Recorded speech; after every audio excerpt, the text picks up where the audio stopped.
Баршаңызға сәлем. 75 Medium Challenge-ның екінші күні қалай болғанын айтып берейін. Бүгінгі таңым 4:50-де басталды. Жылы суымды ішіп алып, осылай йоганы жасап кеттім. Қан айналымым жақсарып, өзімді жақсы сезініп, бодрость пайда болды.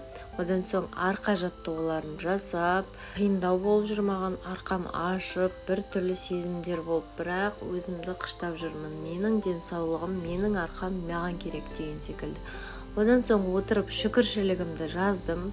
Шүкіршілікті де сезініп, барлық нығметті байқап жазған өте күшті сезім. Одан кейін кітабымды 40 минут оқыдым. Оқып жатқан кітабым қазір мотивациялық кітап. Маған осындай кітаптар өте қатты ұнайды, себебі оқып қана қоймай, әрекет етуге жетелейді. Одан кейін бет массажымды асықпай отырып жасадым 10 минут.